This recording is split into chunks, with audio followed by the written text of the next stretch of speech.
Bismillahirrahmanirrahim. Assalamualaikum warahmatullahi wabarakatuh. Alhamdulillahi rabbil alamin.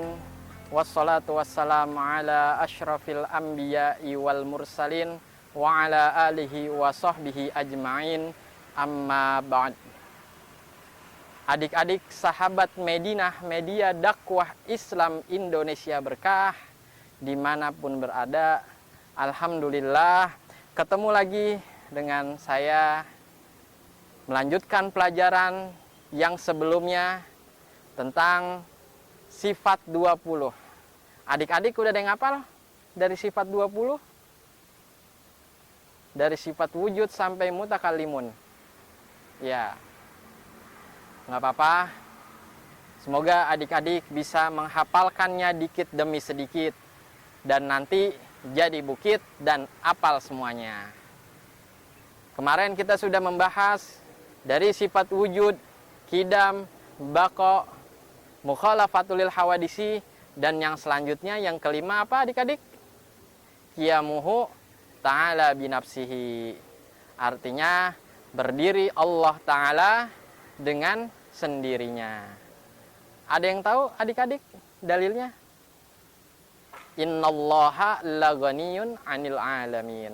Dari sifat wajib bagi Allah yang 20 itu pasti ada sifat mustahilnya. Ada yang tahu sifat mustahilnya?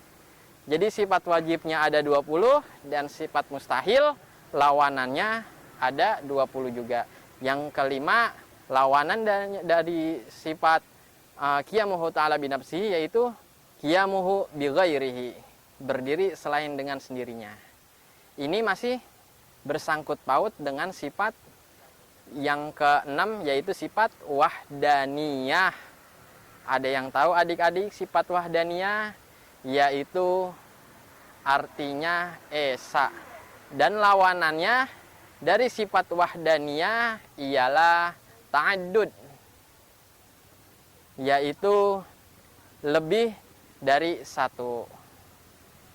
Bahwasannya Allah Subhanahu wa Ta'ala menciptakan 7 lapis langit dan bumi itu hanya seorang diri tanpa bantuan dari siapapun.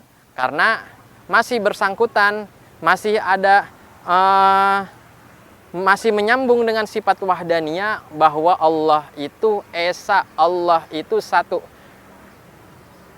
Dalam Al-Quran diterangkan kul huwallahu ahad.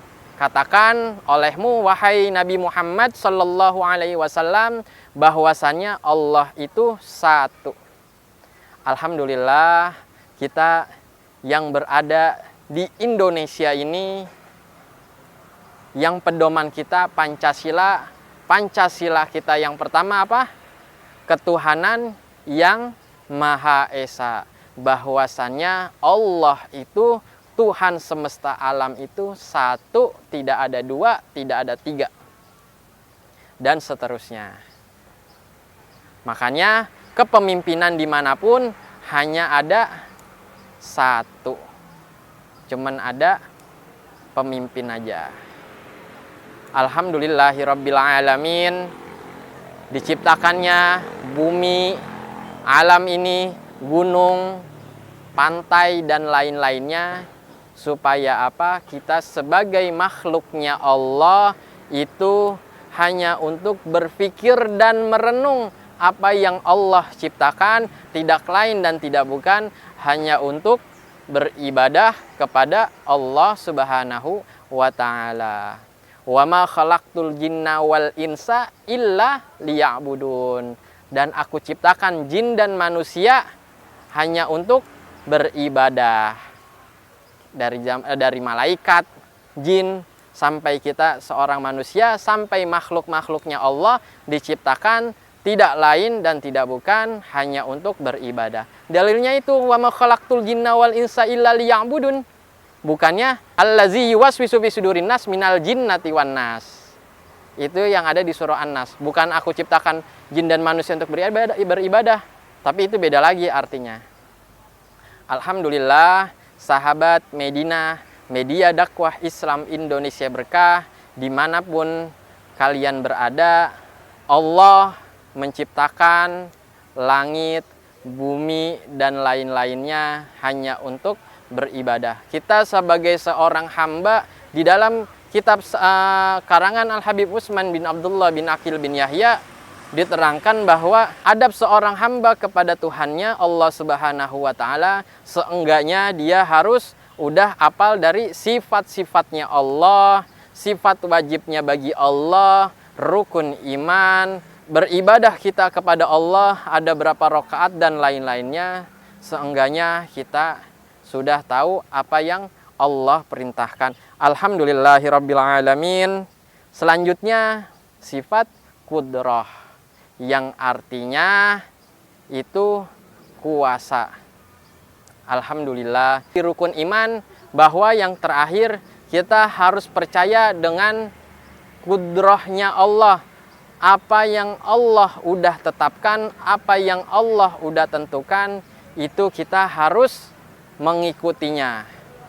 Tanpa kita sadari, semua yang kita lakukan, semua yang akan kita lakukan, ataupun sebelum yang akan kita lakukan, bahwa di Lauhil Mahfuz udah tercatat oleh Allah kalau kita akan seperti ini. Bahkan sampai nanti kita akan meninggal pun, di Lauhil Mahfuz udah tercatat oleh Allah.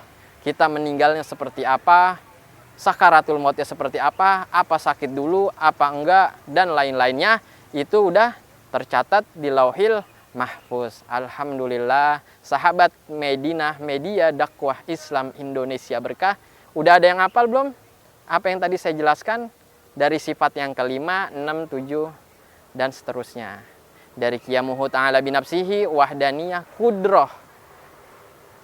Seenggaknya adik-adikku sekalian bisa menghafal dari sifat wajib bagi Allah, karena itu pelajaran paling dasar di pelajaran tauhid, cara untuk mengenal Allah Subhanahu wa taala.